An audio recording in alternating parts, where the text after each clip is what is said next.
A win is a win? Question mark? Let's talk about it.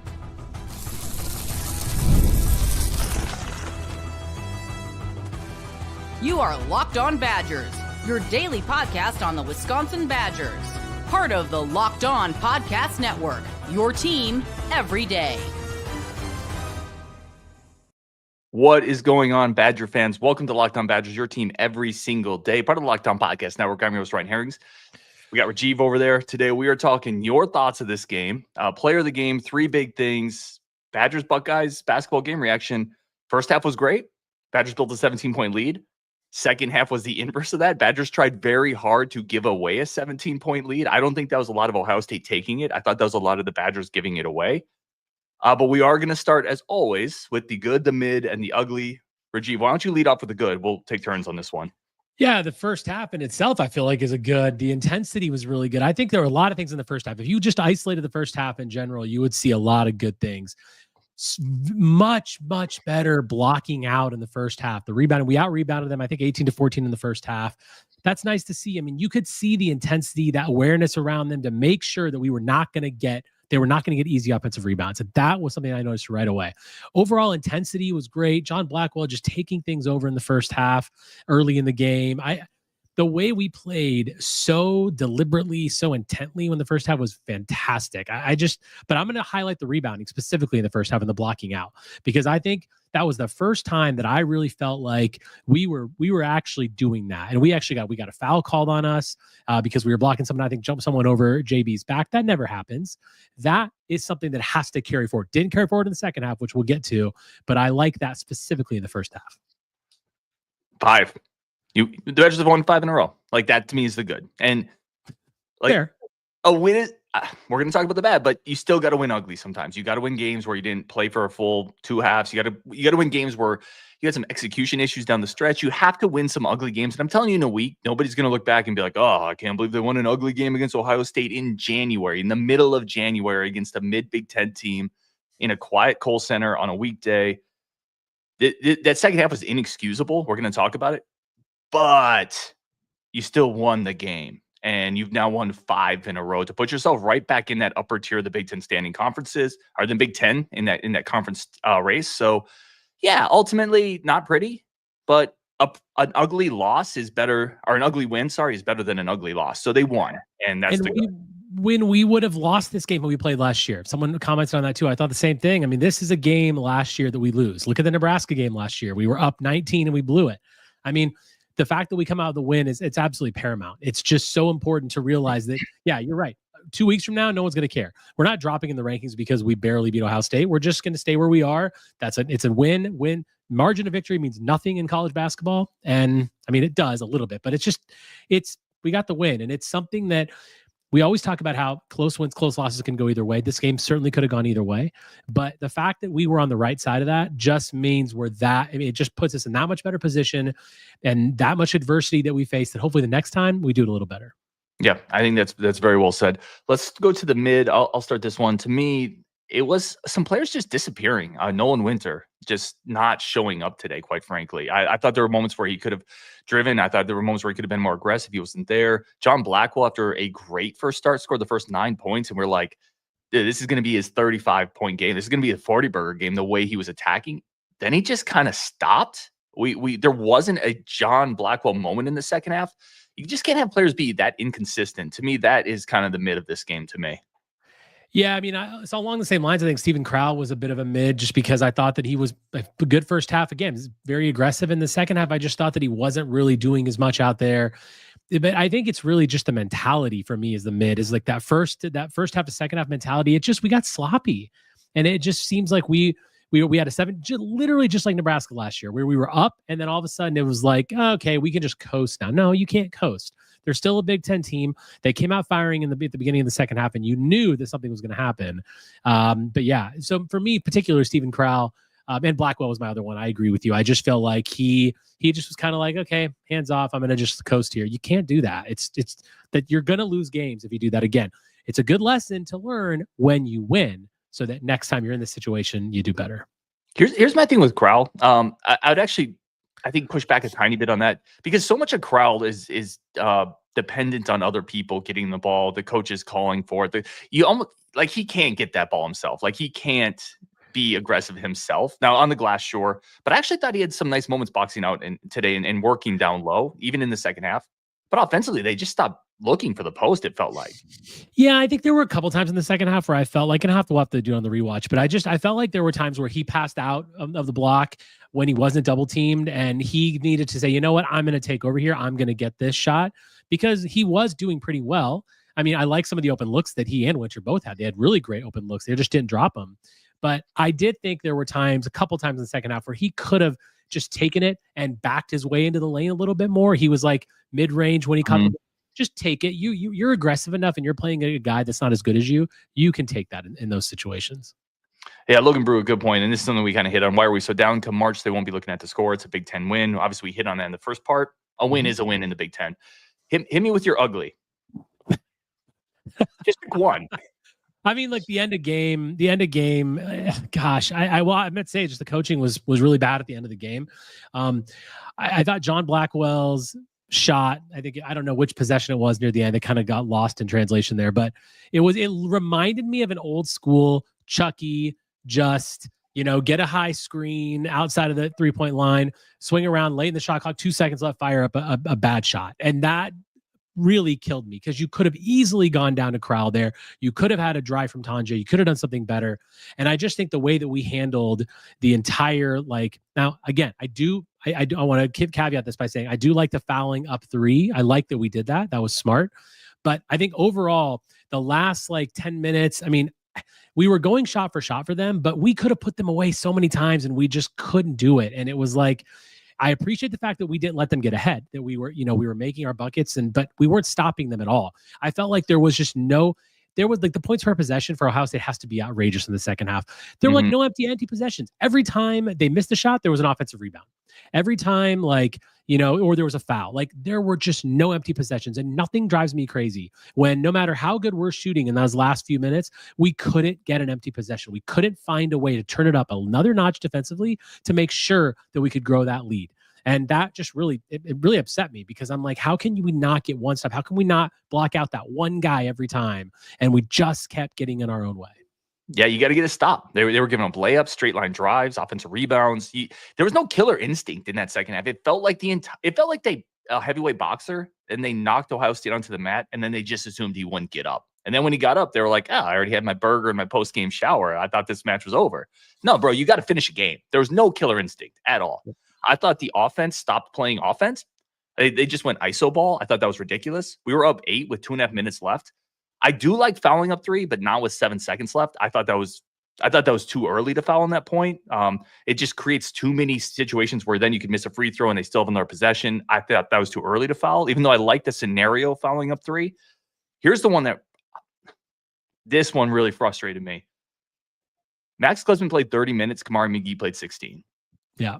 I'm sorry. I am about the biggest Max Klesmit guy on this show and in kind of Badger fandom in general. I think he's going to find a shot. I think Water finds its level. He has 3 years of being a good shooter.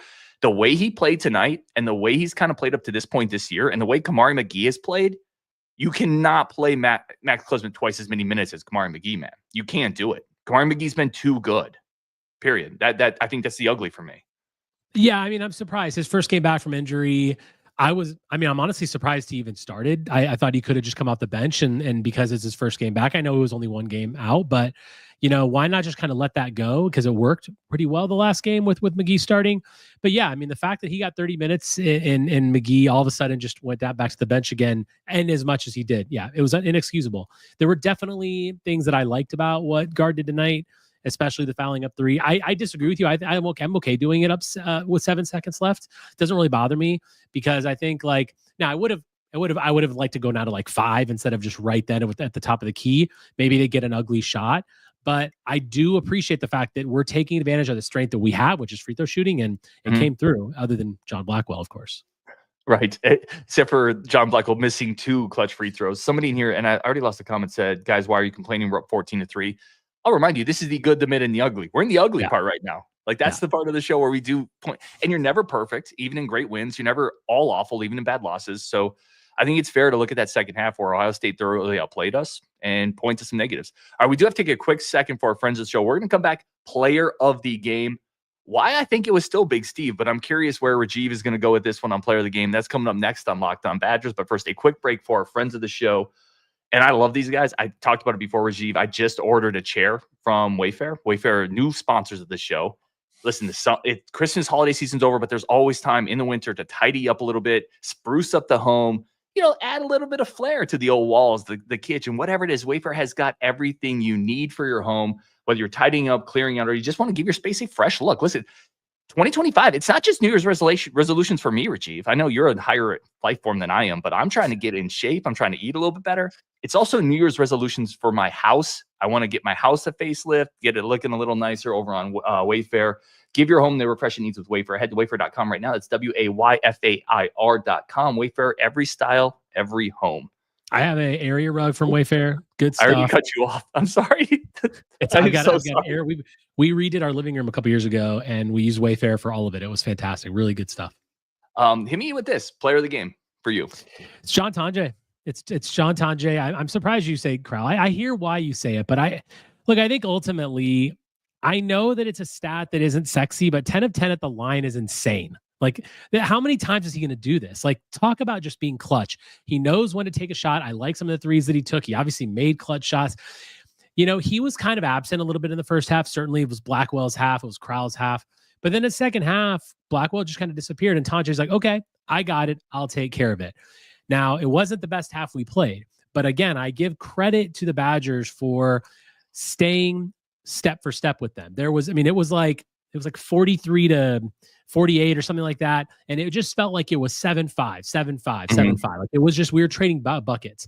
That's a really difficult situation because they're hot right now. They've got all the momentum. They're shooting well. And Tonje took it upon himself to say, I can make the buckets. I will make sure that we keep a 5 to 7 point lead. And it didn't go down until the last minute. So I think that's clutch. He played really clutch tonight. He shot from the free throw line. We saw guys like Blackwell miss clutch free throws. I know that it's not a sexy stat, but 10 for 10 means a lot. And every single game, he just seems to do this. We've been a little up and down on Tonje lately because he hasn't had the success. But when he needed to turn it up, he turned it up. He's my player of the game. Yeah, I don't hate that. Don Badger me agrees. He goes Tonje. Pedro goes Tonje. Coach Matt goes Crowell. Jack says Tonje or Crowell handling the initial pressure, beating LSU, switched to zone for a Tonje corner. Yeah, I think it's one of those two. Buster says it seems like Crowell's our X factor. I went Crowell just because it's once again. So two things. It's once again that Crowell was once again efficient, 5 of 10, right? Again, not wasting possessions, being efficient. I thought this was about as decisive as we've seen him in the post, especially in that first half. A couple really nice post moves where he was aggressive and worked it.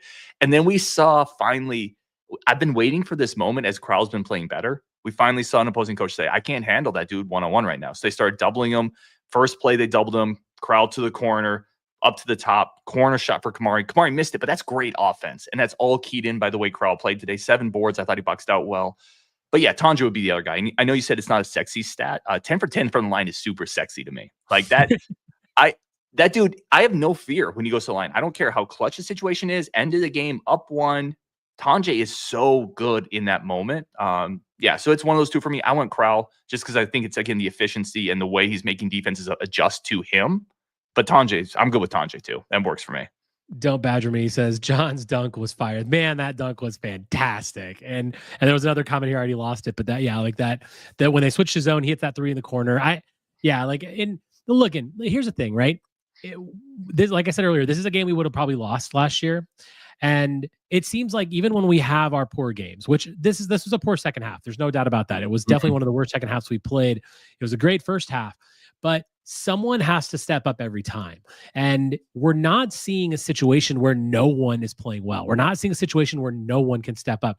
We've seen that for years under Greg Gard and this team with their 8-9 minute scoring droughts. We don't really see that anymore. Now, we only scored like 30 some points in the second half. It's pretty light, but even whenever everything's not going well, Tonje found a way to step up. Even in the first half, when he got to a bit of a slow start, Blackwell finds a way to step up. Then Crowell comes in and steps up. This team is full of guys that can take the reins when they need to really turn up the heat. And that is exactly how you win games late in the season in March, because other teams don't have that. Other teams aren't, senior laden teams and full of veteran leadership that can actually do that and just take the game upon themselves. We have a lot of guys who have done that and who can do that. And I think that's a really key thing and something that excites me going forward that I don't think we're even talking about enough. It's just, someone is always finding a way to step up. Another word for that is unflappable. This team has a little bit of, we're not going to panic when even when it's self-induced, right? Like, yeah, maybe I started the fire on the ship and it's sinking, but I'm okay. We're not going to panic here. There's a little bit of that to this team that I like. Another one here that is a little interesting to me, and I want to get your take, because I saw this comment up above and I wanted to start and I didn't start, so I apologize. I think it was from Herb Herman, but he said they're letting Max play through his funk so that when the rest of the season comes along, you maybe have him. You're not wanting to lose him. Buy or sell? I want your take on this, and in the chat as well. Do we need to start now seriously talking about reducing Max's minutes? We're about halfway through the year. He has not looked like he's coming out of this yet.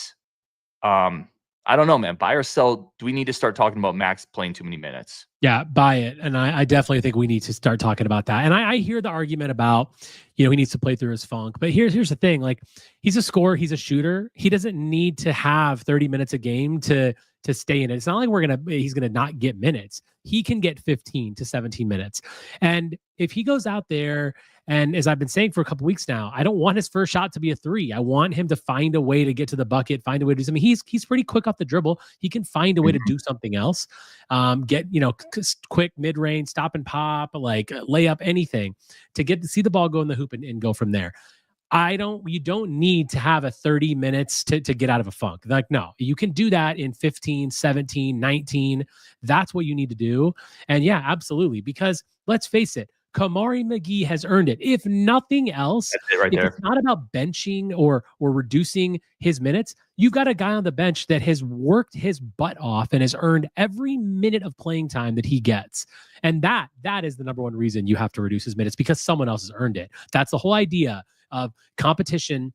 Iron sharpens iron. Like, Kamari McGee's working to get those minutes. Well, he's earned it now. Give it to him. Yeah, and that's exactly it. I think you're dead on. And Coach Mack made the exact same point. And Coach Mack is always really sharp. He said, bye. McGee deserves more minutes. It's not just that that Klesmit hasn't been working his way out of his slump. And there were some really bad Klesmit minutes today. I don't want to pile on him, but there were some bad moments, turnovers, some missed shots, some defensive issues too late in the game where he was getting driven by, where McGee doesn't get driven by like that on the perimeter. But it's also, McGee has been so good.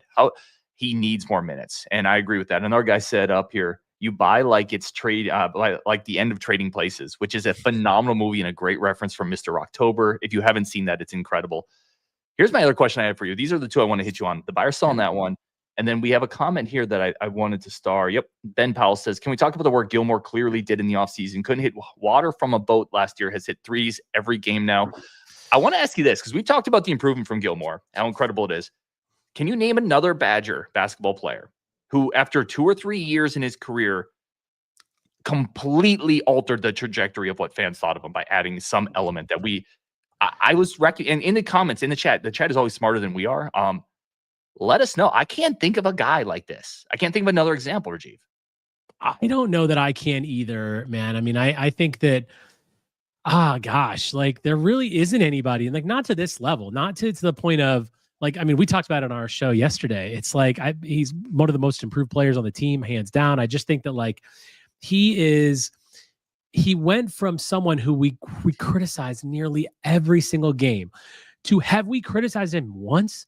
Have on any of these reaction shows, have we said one bad thing about Carter Gilmore? No, because he's doing incredible things. And I mean, it's so likable. He's so easy to root for. Like, I want him to make every shot he takes. I want him, and he's playing at the end of the games too, other than just in automatic free throw shooting situations. He wasn't. But yeah, I mean, Carter Gilmore, what a guy. But you're right, man. I don't think I can think of anyone who's changed that much. This is maybe the best one here. Badgerman said McGee is the closest. If you remember McGee 2 years ago when he came in and kind of the general consensus there. But even then, I think people assumed McGee could shoot and it would develop a little bit more. I just think with the work Carter Gilmore has done, and I did a show the other day on Hunter Wohler.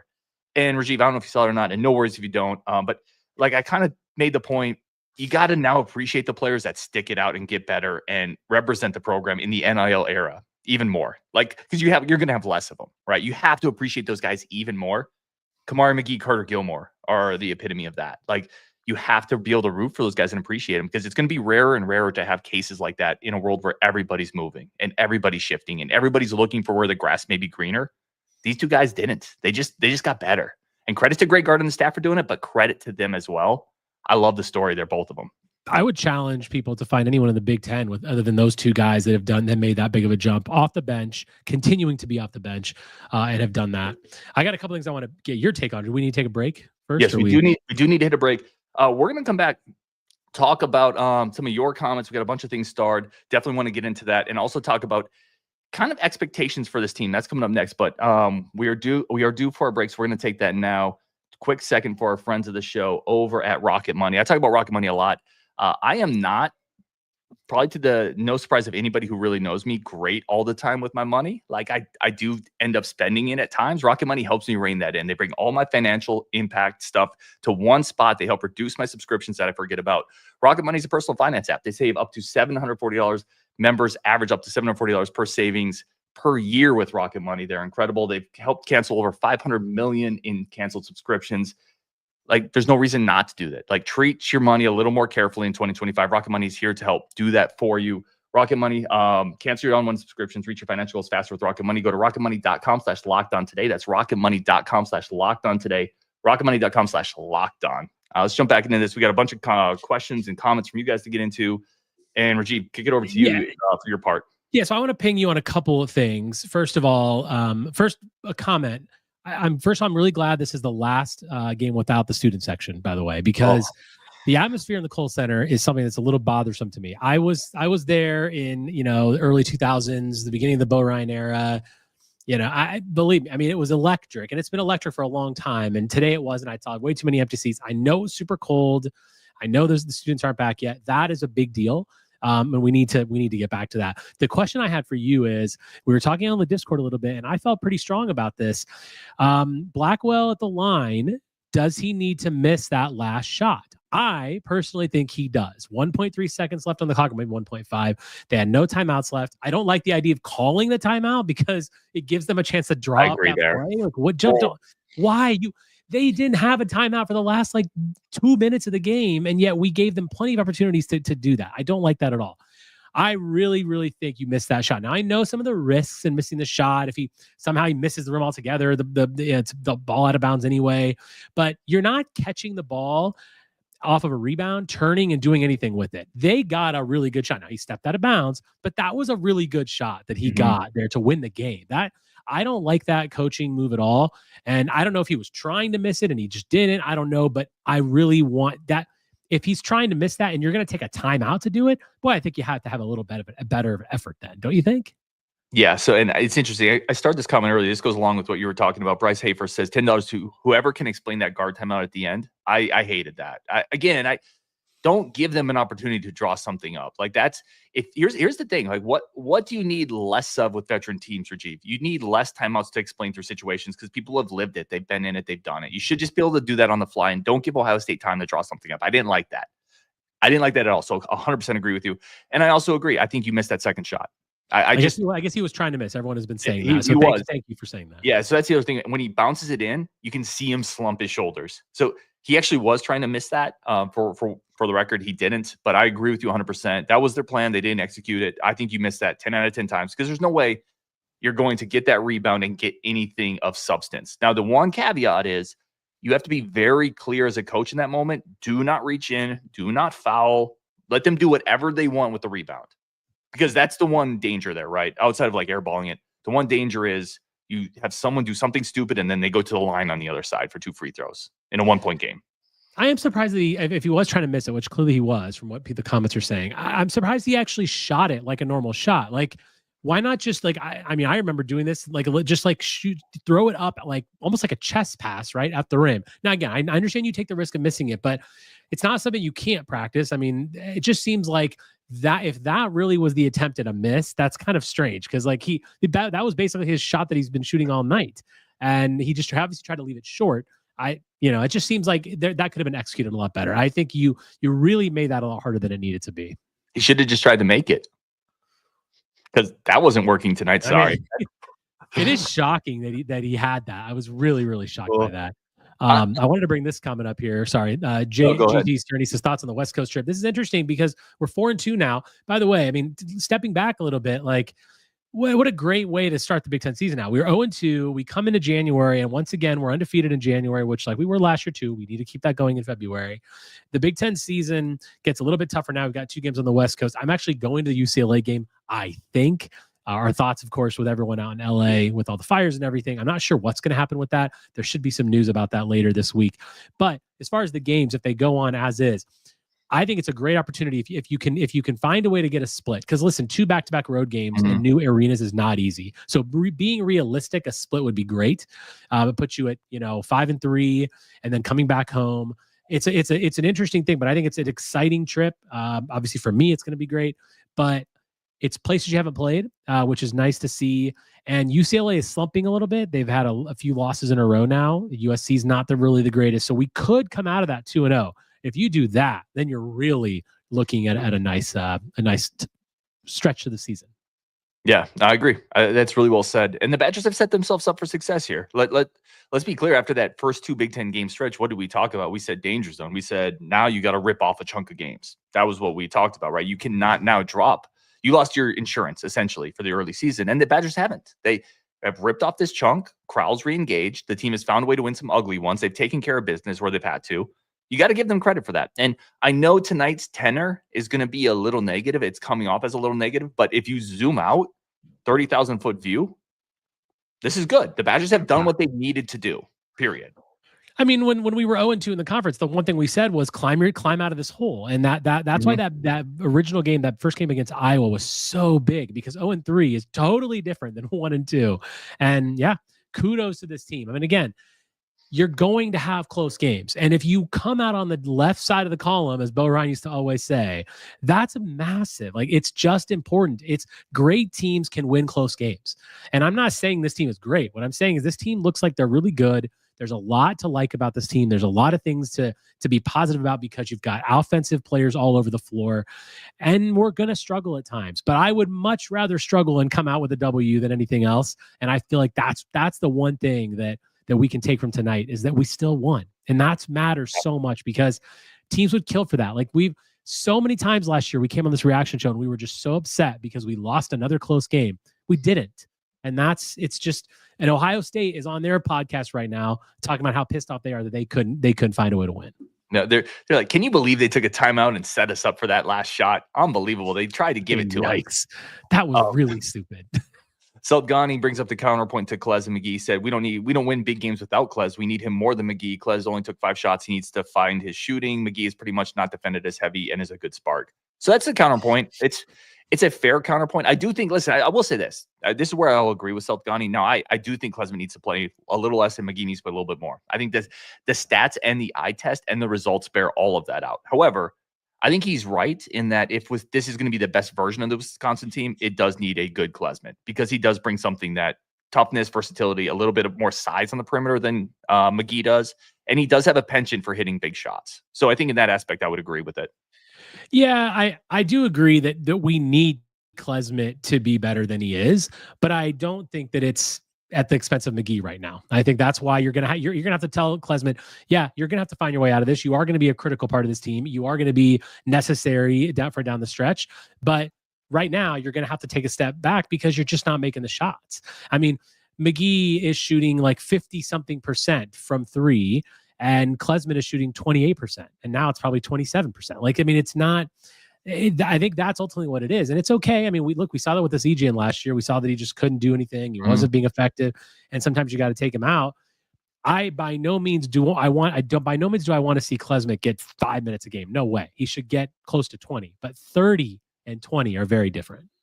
The one thing I'll say, and I was watching your guys' show the other day, you and Justin, and the one point I made, which I still think, and I was watching it tonight, this is still very valid.